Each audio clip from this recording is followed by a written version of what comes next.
এই গুন্ডাগিরির অধিকার তো জন্মায় না। এই গুন্ডারা কি করে নিজেদের দালালি বাঁচিয়ে রাখার জন্য সেখানে একেবারে মুক্তাঞ্চল তৈরি করে ফেলছে, সেই জায়গাটা নিয়ে প্রশাসন কেন নির্বিকার, এখানে এই প্রশ্নটা আমরা করব। হিরণ আমাদের সঙ্গে থাকুন। দীপাঞ্জন বাবু, আপনার কাছেও আসবো, কিন্তু তার আগে একবার বিট্টুর কাছে যাব। বিট্টু, এতটা সময় পেরিয়ে গেল, পুলিশ কি করছে? পুলিশ কেন কোনো রকম ভাবে সক্রিয়তা দেখাচ্ছে না?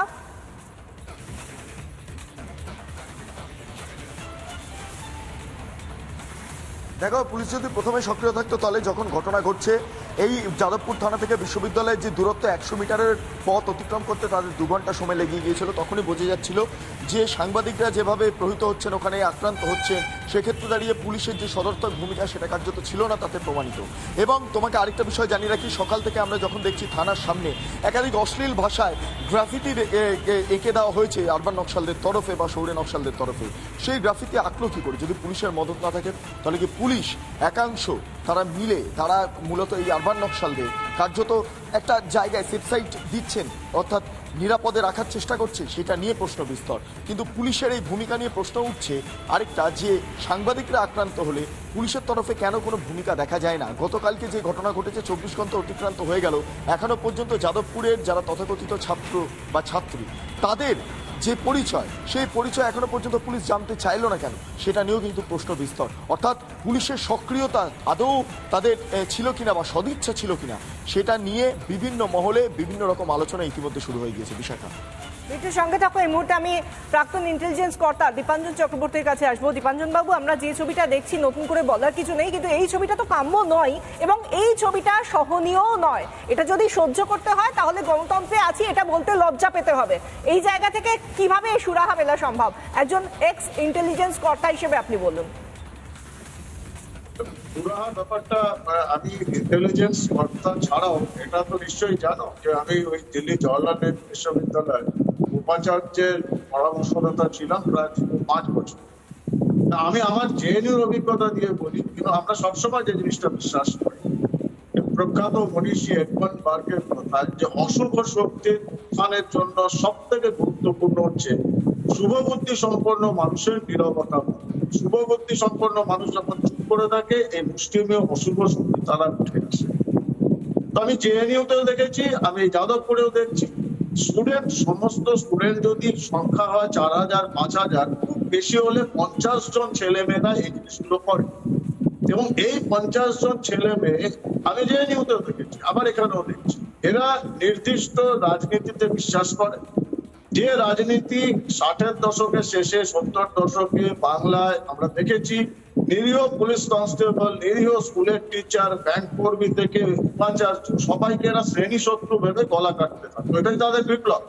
তার পরিণতি কি হয়েছে সেটাও বাংলার মানুষ দেখেছে। এখন এই এদের বিপ্লবটা গিয়ে ছত্তিশগড়ের জঙ্গলে আটকে গেছে। এই যাদবপুরের বিপ্লবীদের বলি, যাদবপুরটাকে ওই জে ফর যাদবপুর থাকুক, ওটা রাখতে দিন, জে ফর জিহাদপুর বানাবেন না। আপনারা যান ছত্তিশগড়ের জঙ্গলে গিয়ে বিপ্লবটা করুন, অবুঝ মারে বিপ্লবটা করুন। তবে এটা তো কোনো দ্বিমতের অবকাশ নেই যে যাদবপুর কোনো আলাদা রিপাবলিক অফ ইন্ডিয়ার মধ্যে কোনো রিপাবলিক অফ যাদবপুর নয়। এখানে বাংলার মুখ্যমন্ত্রী, কারণ আমি এটা শুনছিলাম কেন্দ্রীয় স্বরাষ্ট্রমন্ত্রী বা কেন্দ্রীয় শিক্ষামন্ত্রী এখানে কোনো রোল নেই, কারণ এটা স্টেট সাবজেক্ট, সেন্ট্রাল সাবজেক্ট নয়। তারপর আবার সেন্ট্রাল স্টেট রিলেশনস নিয়ে আলোচনা হয়। স্টেটের মুখ্যমন্ত্রী মমতা ব্যানার্জিকে বলছে যে এনাফ ইজ এনাফ, আপনি এবার অ্যাক্ট করুন।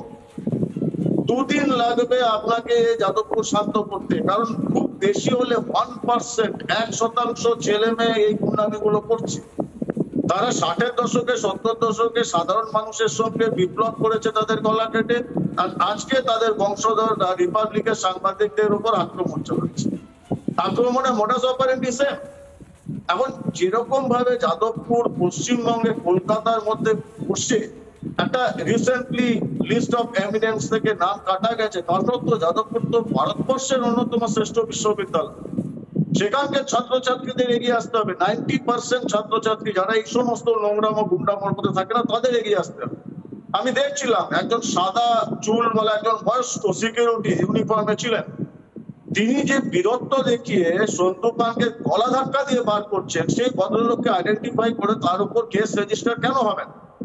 ছাত্রছাত্রীরা তারা খুঁজে নাও পাওয়া যেতে পারে, খুঁজে যদি না যেতে চায় পুলিশ। কিন্তু ওই যে ভদ্রলোক কার হুকুমে একজন সাংবাদিককে গলা ধাক্কা দিয়ে বার করছেন? সাদা চুল, চশমা পরা ভদ্রলোক। বাবু, আপনি যে কথাটা বলছেন 60-এর দশকের সেই শুরুর কথা, এবং তারপরে এখনো সেই রেসটা কেউ কেউ বয়ে চলেছে, কিন্তু একটা বিষয় তো মাথায় রাখতে হবে, আমরা যেটা আরজি করে দেখেছিলাম থ্রেট কালচার, সেই কথাটা শুরু হয়েছিল, কিন্তু তারপর দেখা গিয়েছিল সারা জায়গায় একটার পর একটা মেডিকেল কলেজ, হাসপাতাল হোক, ইউনিভার্সিটি হোক, সেখানে কিন্তু এই থ্রেট কালচার রাজ করছে। আজকে যাদবপুরে এই খ্যাকশালরা, শহুরে নকশালরা যে থ্রেট কালচারটা নিয়ে এসেছে, আমরা একটা স্বপ্নকে নষ্ট হতে দেখেছি, র্যাগিং এর শিকার হয়ে তার কিভাবে তার প্রাণটা চলে গিয়েছে সেটা দেখেছি দীপাঞ্জন বাবু, সেই জিনিসটা আমরা দেখেছি, এখনো তার থেকে কোনো সুরাহা পাইনি। এটা তো বলা যাবে না যে সবাই যেই যাদবপুর ইউনিভার্সিটিতে প্রত্যেকে এর শিকারও তো হচ্ছে। এই যে থ্রেট কালচার, এই যে একটা কালচার তৈরি করেছে এই শহুরে নকশাল, এই গুন্ডারা, এই দালালরা, সিআই এর দালালরা, তারা যেটা করছে তার জেরে তো বাকিদের মধ্যে এই সন্ত্রাসের একটা পরিবেশ তৈরি হচ্ছে। সবাই যে একই রকম ভাবে এটার মধ্যে থাকতে চাইছে তা তো নয়। সেটা আমরা ওই র্যাগিং এর শিকার হওয়া এক ছাত্র তার বাবাকে দেখেছিলাম বলতে, বিভিন্ন সময় এই 1 মার্চের পরের ঘটনাতেও আমরা দেখেছি যে তিনি বারবার বলছেন যে না, এই ঘটনার সঙ্গে সবাই যুক্ত হতে চায় না, সেখানে যে থ্রেট কালচার চলছে সেটা মানা যায় না, এটা বারবার বলা হচ্ছে। কিন্তু এত কিছু বলা হলেও দীপাঞ্জন বাবুও যেটা বললেন, যেটা হিরণও বললেন, যেটা আমাদের প্রতিনিধিরাও প্রশ্ন করছে, যে সবকিছু দেখার পরেও, সবকিছু যখন দিনের আলোর মতো স্পষ্ট, তখন কেন প্রশাসন কোনো রকম ভাবে ব্যবস্থা নিচ্ছে না? কেন আমাদের বা অন্যান্য যারা প্রাক্তন ভাইস চ্যান্সেলর তাদেরকে বলতে হচ্ছে এনআইএ এসে তদন্ত করুক? কেন পুলিশ কোনো ব্যবস্থা নিচ্ছে না? কেন পুলিশ স্বতঃপ্রণোদিত ভাবে মামলা করছে না? এই নিয়ে প্রশ্ন উঠছে।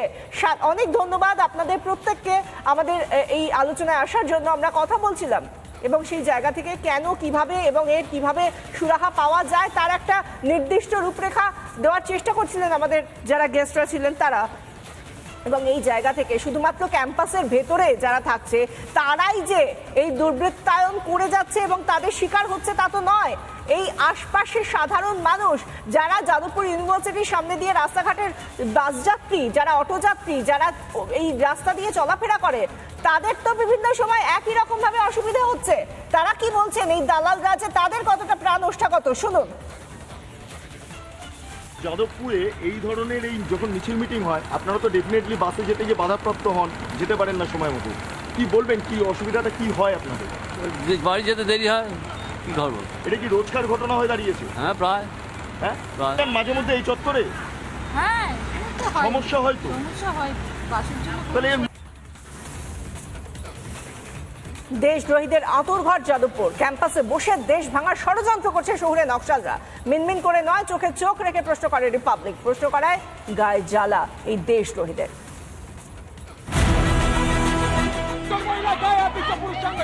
একজন মহিলা গায়ে হাত দিচ্ছে। আপনি আপনি কে? ইউনিভার্সিটি পাবলিক কোম্পানি, তোমার প্রাইভেট কোম্পানি নয়। মারছে আমায়, মারছে আমায়, মারছে। যাদবপুর বিশ্ববিদ্যালয়ের সাংবাদিকদের মারা হচ্ছে। এই গুন্ডারা, গুন্ডারা মারছে, মারছে দেখুন। কেন